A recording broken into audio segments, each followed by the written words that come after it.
The House has been deliberating over this second stimulus package for months and months. Yeah, almost $1 trillion, 900 and something billion right now. Yes. And one of the reasons it's taking so long for this to come out is House Democrats have just been refusing to concede on any grounds. They want all of their biggest progressive agenda items in there, just like they did the previous bill we talked about. So they're trying to hold people hostage. Yeah. And then Nancy Pelosi, the way Dan Crenshaw describes it, said the quiet part out loud last week when she basically acknowledged that, now that we know that Biden's going to be president, now we're willing to negotiate a little bit. So essentially what she said with her comments is that she was willing to hold the American public hostage just as long as it helped, because she didn't want a bill to go through and then Trump to take credit for it. So as long as it helped their agenda, the Democratic agenda, to not have the bill go forward, that's what she wanted to do. Whether that meant, harming small businesses and people that need help right now. So Dan Crenshaw, he condemned Pelosi's actions during a speech, and we're going to show you that video right now. Mr. Speaker, I rise today to unequivocally condemn in the strongest possible terms the actions of the Speaker of the House, Nancy Pelosi. Just last week, referring to her obstruction of bipartisan targeted relief bills that we could have voted on this floor, she said, quote, "Don't characterize what we did before as a mistake. This was not a mistake, it was a decision," end quote. When asked what had changed, why she is finally coming to the table on COVID relief, her response was simple: a new president. We've known for months that Speaker Pelosi was holding the American people hostage for political gain. I've said it, my colleagues have said it. While Americans suffered under unscientific, foolish lockdowns, Pelosi withheld relief for political purposes. Not policy purposes, but political purposes. But we now have a full admission. She said the quiet part out loud. This was never about what was best for the American people, never about honest policy disagreement. It was about preventing President Trump from getting any credit.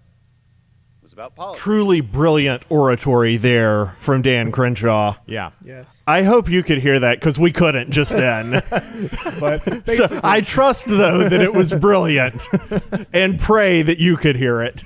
So Crenshaw called out Pelosi for basically holding the American people hostage over this, for putting the political agenda above what's best for the American people. He called out the fact that her and other California politicians are putting forward these unscientific lockdowns and just destroying people's lives at the very same time. And two different things stood out to me about this. And the first one being that it seems like Democrats, at this point, they care way more about amassing more government power than they do about actually negotiating and At this point, finding ways at this to help. point, for decades. Yes. That's their natural. Yeah, that's their MO. They are not there to help. They are there to amass power, and that's an old Marxist truism. It is about power. Yeah, that's what I was going to get into. Is it seems like this is kind of at the philosophical core of what the left is all about. It's about the ends justifying the means. Like, amassing more political power for the government gives them the power to save everyone's lives because they know what's best for the rest of us. And do you have any thoughts about that kind of philosophy and hypocrisy, Jonah? One, it's infuriating, and I think I can probably speak for most of our viewers and listeners. It's infuriating, and it's maddening. And I would offer a ray of hope, however. This last election, I would say that played a huge part in the reason why the GOP picked up a lot of House seats they were not supposed to pick up. In this last election. I mean, to the point where Kevin McCarthy is trolling the House Democrats who are no longer in power. But I would 100% agree with you there.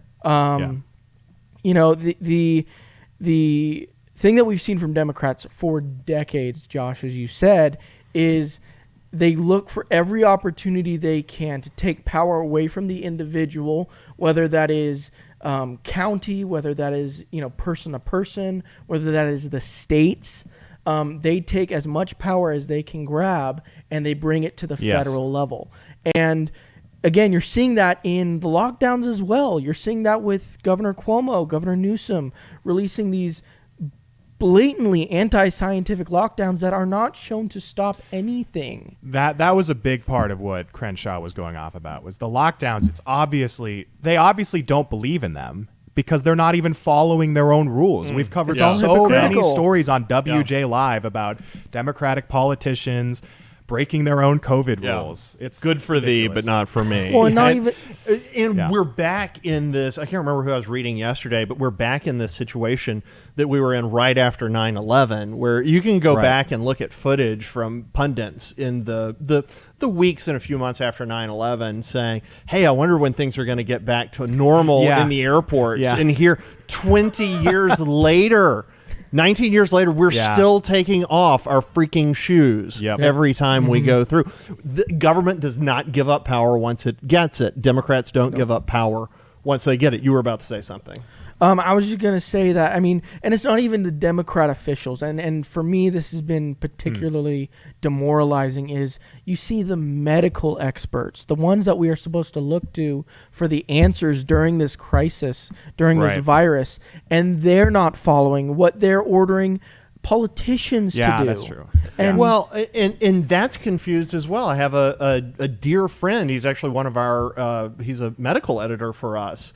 And Facebook walloped him for expressing a medical opinion on masks on Facebook. And they came after him on that. They censored him. Oh, I think it was Facebook. It may have been Twitter. 99% sure it was Facebook. If you post the wrong CDC study, there are CDC studies talking about the inefficacy of masks. Now, maybe those studies are right. Maybe they're wrong. I don't know. I'm not a scientist. But I do know when you post the wrong thing, you can get in trouble over it. And one of the most important parts of the scientific process is like having a discussion. Inviting dissenting opinions to the table. Like that's how we learn and progress. You're supposed to beat the living tar out of the idea. And if it can survive it, if it can survive 100 academics reviewing it, then maybe it's got a leg to stand on, and that doesn't seem to be what we're doing right now. I wanted to say something super quickly about your metaphor of a hostage situation. It's really funny you said that. I was talking with a good friend last night, and she was saying, "Look, I still think Trump is going to pull this out." I said, "Okay, well that's interesting. Tell me about that," because nobody in the mainstream is saying that. Nobody at all. But she said, well, very smart, much smarter than I am. I said, look, tell me about that. And so she told me and stuff. And I looked at her and I said, you know, what in the world happens to the country if that happens? Right. If this flips somehow, he ends up pulling it out. Right. And ends up staying, what happens? And I said to her, you know, gosh, I'm concerned about what will happen to the country. Look, if Biden gets inaugurated, we're not going to go out there and burn down downtown. We're not going to burn down our neighborhoods. We're not going to burn down somebody else's neighborhoods. Yeah. If Trump ends up somehow pulling this out and getting inaugurated, it would be it will be chaos. And she looked at me and she said, Josh, you're acting like you're a hostage. It's like it's a hostage situation.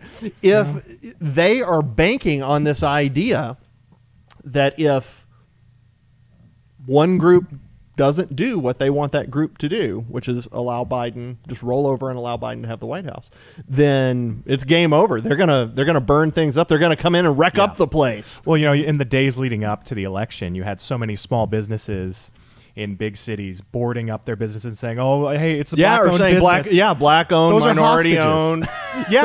One of my favorite pictures in all of that was these two black guys who were presumably outside their business. They had AR-15s slung over their shoulders, and they were like, they are there to defend their business. And I loved it. I pushed it out on Facebook. Amazingly, it didn't get censored. It's like, this is good. This is what we want to see. Hi, my name is Samantha, and I'm the community manager for the Western Journal. We've really enjoyed recording WJ Live these last few weeks, and we have some exciting news. We are now on Apple Podcasts, but we need to ask you a favor. In order to equip even more listeners with the truth and fight against big tech, we need to get more subscribers and reviews. So please, go find WJ Live on Apple Podcasts. Make sure to hit that subscribe button and leave a 5-star review. Oh, and tell them you want to see more of me on the podcast. Thank you for helping us out. And don't forget that you can catch a new episode of WJ Live every Tuesday and Thursday at 5 p.m. Eastern, 2 p.m. Pacific on YouTube and now Apple Podcasts.